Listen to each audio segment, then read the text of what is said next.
Le damos la bienvenida al señor Gastón Riquelme. ¿Qué tal, Doc? Buenas noches, Marilina. Buenas noches a la gente que está del otro lado. Y traemos hoy a la columna legal dos temas realmente lamentables, dos noticias que están dando vuelta en todos los medios, que tuvieron un trágico desenlace. La primera de ellas es el tema de la nena de 9 años, Carola Verno, que trágicamente el viernes pasado falleció en una pileta, en un parque acuático en la ciudad de Foz do Iguazú, en Brasil. Esto fue a raíz de que al tirarse de un tobogán, el pelo de la nena quedó atrapado en una bomba de succión de la pileta y por más asistencia que le dieron en el lugar, que el padre critica de que en realidad no se le dio la debida asistencia, esto es materia de investigación, sobre todo en Brasil. La realidad es que después de estar 2 horas en forma crítica en un hospital, falleció y a raíz de esto se generaron muchísimos comentarios, la verdad que muchos de ellos lamentables, yo pude verlos hoy durante el día de hoy, con respecto a gente criticando de si tendría que haberla llevado o no de vacaciones en noviembre, que es época escolar, todas cosas que no hacen a la cuestión, que no tienen nada que ver, y de hecho mucha gente también criticando, diciendo de que porque ocurrió en Brasil no va a haber ningún tipo de resarcimiento ni ningún tipo de multa a este lugar, como podría haber acá en Argentina. Esto es falso. La realidad es que el Código brasilero tiene algunas similitudes con el nuestro, con nuestro Código Civil, y específicamente el Código brasilero sí prevé este tipo de situaciones como un acto ilícito, con la obligación de reparar el daño a raíz de una negligencia o imprudencia por parte de esta empresa que tiene a cargo el parque acuático, y es probable que por supuesto exista un resarcimiento, y más allá del resarcimiento, porque mucha gente también salió a criticar de que se busca tal vez alguna solución económica o se persigue algún motivo económico con una muerte o se quiere lucrar con la muerte, también hay que saber que esto sirve también como una cuestión ejemplificadora también para otros parques acuáticos, otros parques de diversiones, para que traten de controlar y pongan las instalaciones en condiciones para que no vuelva a ocurrir esto de vuelta, ¿no? Sí, el relato que estuvo hablando hoy el papá, la verdad es que era espantoso. Era espantoso, ya sea uno escuchándolo o haciéndose la idea, ¿no? Él hablaba de que él vio cuando la nena se tira, él estaba con ella y se le queda el pelo enganchado en este filtro de succión. Él intenta rescatarla y de esta manera no la pueden terminar de sacar hasta que de una forma cortan ese interruptor, que no tenían ese interruptor. Tengamos en cuenta, un paréntesis, que se había promulgado una ley en el 2014 para que todas las piletas de esta envergadura tengan una palanquita bien señalizada, pero cerca de todo el mundo, cuestión de que si comenzaba el sistema de succión a funcionar, tenga un corte rápido. Casualmente, esta ley fue recién puesta en marcha el mismo día de la muerte de Carola. Entonces eso también da a entender que ellos ya estaban en falta desde un vamos. Después, Exacto. Por otro lado, el padre habló de la atención pésima, de lo que tardó la ambulancia, de que la clínica solamente se preocupó en pedirle un cartón para acreditarles lo que es la cuota de lo que iba a ser la internación de la nena, y no se preocuparon más que por esto todo de la palabra, de lo que estuvo diciendo a lo largo de esta jornada. Entonces, fuera de lo ejemplificador, ¿qué le cabe a esta familia? Bueno, a esta familia le cabe lamentablemente tener que atravesar este momento del fallecimiento de su única hija y de tener que continuar el reclamo en el extranjero, porque esto va a continuar en Brasil. Por eso es muy importante, y esto es un llamado de atención para todos los consulados o los consulados que están en el extranjero. Cuando nosotros tenemos un problema en el extranjero, tenemos que acercarnos a policía y acudir inmediatamente al consulado argentino, que es el que está más familiarizado con el lugar, el que nos va a poder recomendar asesoramiento legal, nos va a poder decir dónde tenemos que acudir. Y muchas veces, y de esto sí hay muchas quejas, a veces esta ayuda no es suficiente. Claro. A veces no se pueden hacer cargo en materia, tal vez en materia legal, si tienen algún problema o algún conflicto legal en el extranjero, como así también si tienen algún problema médico. No existen fondos del Estado que se destinen exclusivamente para ayudar a personas que estén en el extranjero en materia médica y legal. Esto sería un llamado de atención para que se empiece a reforzar un poco. Hay mucha gente y muchos argentinos en el extranjero que ante estas situaciones necesitan ayuda y apoyo, más allá de que algunos consulados lo hacen. A veces se necesita un poquito más para salir a cubrir este tipo de situaciones. Y en materia legal, vuelvo a remarcar de vuelta, porque esto es algo que no se analizó, por lo menos yo no lo vi durante el día, que en materia legal Brasil está prácticamente en las mismas condiciones que Argentina en materia legal y que en el caso de iniciar un reclamo esta familia en el exterior, seguramente va a ser multada esta empresa y alguna repercusión va a traer. Ellos tienen un código de defensa del consumidor que también es muy parecida a la ley de defensa del consumidor que tenemos nosotros, que también exige que el prestador de un servicio se haga cargo si ocurre este tipo de cosas. Esto más que nada porque estamos cerca de las vacaciones y ya se empezó a debatir el tema de mejor vacacionar en Argentina y no en Brasil, porque en Brasil el sistema legal es deficiente y esto no es tan así. En realidad el sistema legal tiene muchas similitudes con el sistema legal argentino. Deficiente. Tenemos, es como en todos lados, acá tenemos juzgados que trabajan muy bien y otros que no, pero en realidad quería desmitificar esto porque sí existe legislación. De hecho, la propia Constitución Federal de Brasil, en el artículo 37, hasta podría hacerse responsable al Estado brasileño por no controlar adecuadamente esta instalación. Así que esto para dejarlo bien claro, al menos desde el punto de vista legal, ¿no? De acuerdo. ¿Y tiene algún plazo la familia? Porque tengamos en cuenta que está en el momento de duelo, o sea, no están pensando en este momento en iniciar ningún tipo de acción. Y, por ejemplo, ellos ya comenzaron a tener Aquamanía, es el parque en Foz de Iguazú, comenzaron a hacer diferentes arreglos que el parque no tenía hasta el viernes pasado. En estos momentos lo que se sabe es que se está realizando una investigación y cuando finalice esta investigación seguramente de ahí la familia decidirá si quiere o no reclamar, pero más allá de eso, seguramente el que va a reclamar es el propio Estado porque quiere controlar si las instalaciones están acordes o no para no seguir teniendo este tipo de problemas a futuro, ¿no? ¿Cuántos guardavidas debería haber? Bueno, en Brasil no está estipulado eso. Eso es algo que se criticaba mucho. En Argentina sí existen los lugares, sobre todo, claro, en los lugares sobre todo cuando uno vacaciona, sí, existe reglamentación donde tiene que haber un guardavidas. Mucha gente que viaja a Brasil se queja de esto, que en las playas brasileñas no existen los guardavidas. Esto depende mucho también de la ciudad y la reglamentación que tenga particularmente cada ciudad. Es materia justamente de legislación brasilera de cada lugar, pero primero, optar por el sentido común. Si vamos a un lugar, sea Brasil o cualquier parte del mundo, donde no vemos que hayan las medidas de seguridad al menos visibles, tratar de evitarlas. Y en este tipo de casos es imposible, la verdad, que saberlo, porque una bomba de succión que está debajo del agua es imposible verla también. Esto es algo que se criticaba mucho diciendo de que el padre no prestó atención, pero son cosas que no se puede prestar atención y no se pueden saber, ¿no? No, definitivamente terminó siendo un accidente y la verdad es que es muy lamentable.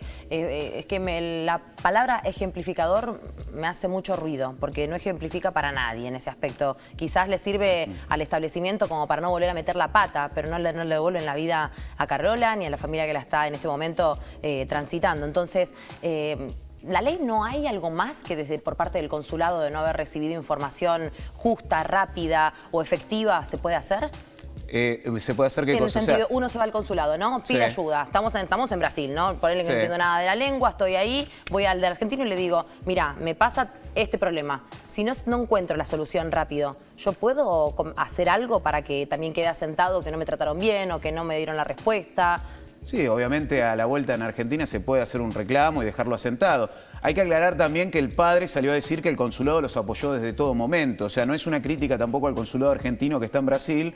Sí es una crítica tal vez para que todos los consulados puedan ayudar a la gente que está en el extranjero, tanto médicamente como legalmente, porque muchas veces no tienen los recursos suficientes para poder brindarles ayuda, más que una primera ayuda inicial, y muchos quedan a su suerte después de tener que contratar abogados en el exterior o tener que pagar de su propio bolsillo medicamentos y asistencia médica, cuando sería bueno que el Estado pudiera ayudar a esta gente que está en el exterior y justamente está en una situación total de desamparo, incluso en lugares peor, que no conocen el idioma, que es mucho peor todavía. Sí, por supuesto. Un abrazo enorme para toda la familia Verno, desde aquí, desde el piso, y de este tema que estamos hablando, que fue uno de los puntos que se estuvo tratando en esta jornada. Hay otro que afecta principalmente a zona norte por estar hablando del municipio de San Isidro. Y ahí pasamos al caso de Pablo. Pablo, un chico que habíamos adelantado, entró al sanatorio San Camilo con una fractura de brazo y no salió.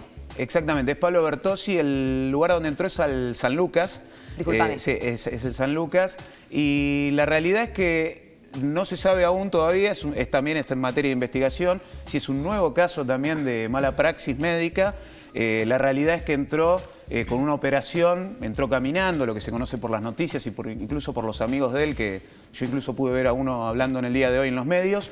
Se conoce que entró caminando, que tenía todos los prequirúrgicos hechos y no se sabe bien qué ocurrió en la operación, pero la realidad es que no saben si no pudo o se pasaron con el tema de la anestesia. La verdad que no se sabe qué pasó, pero la realidad es que este chico falleció en una operación que no tendría que haber fallecido. Veremos qué es lo que se resuelve de la investigación médica y del peritaje que se está haciendo. Lo importante a destacar acá es que uno de los amigos realiza la denuncia en la comisaría, denunciando que había algo raro, que había una mala praxis. Y la comisaría y la fiscalía de turno actuaron muy bien, se acercaron al lugar, allanaron el lugar y secuestraron la historia clínica. Esto es muy importante porque en la mayoría de los casos de mala praxis médica, lo que tiende a desaparecer siempre es la historia clínica.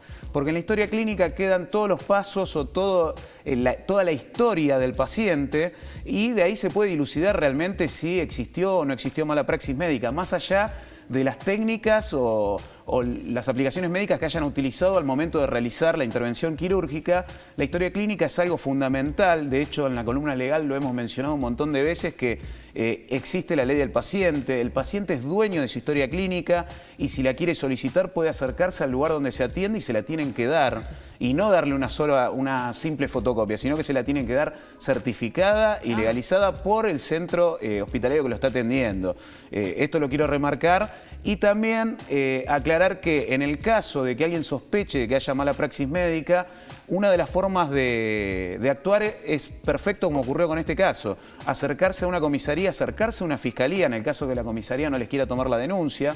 Hay algunas comisarías que a veces se niegan. ¿No tomarían? Porque a veces depende de la gente que esté trabajando, a veces o no tiene ganas o en realidad tiene órdenes de no tomarla. La realidad es que es un poco incierto eso. En realidad tendrían que tomar la denuncia y dar aviso urgente a la fiscalía que esté actuando en el momento. En este caso, el amigo de la familia se acercó también a la fiscalía. Se acercó a la comisaría y la comisaría dio aviso a la fiscalía. De acuerdo. Y directamente procedieron a acercarse al lugar y allanar y secuestrar la historia clínica. Esto es importante lo que se realizó. En el caso de que alguien también sufra o padezca alguna de estas situaciones o de algún familiar que sospeche que hay mala praxis médica, tiene que actuar de la misma manera.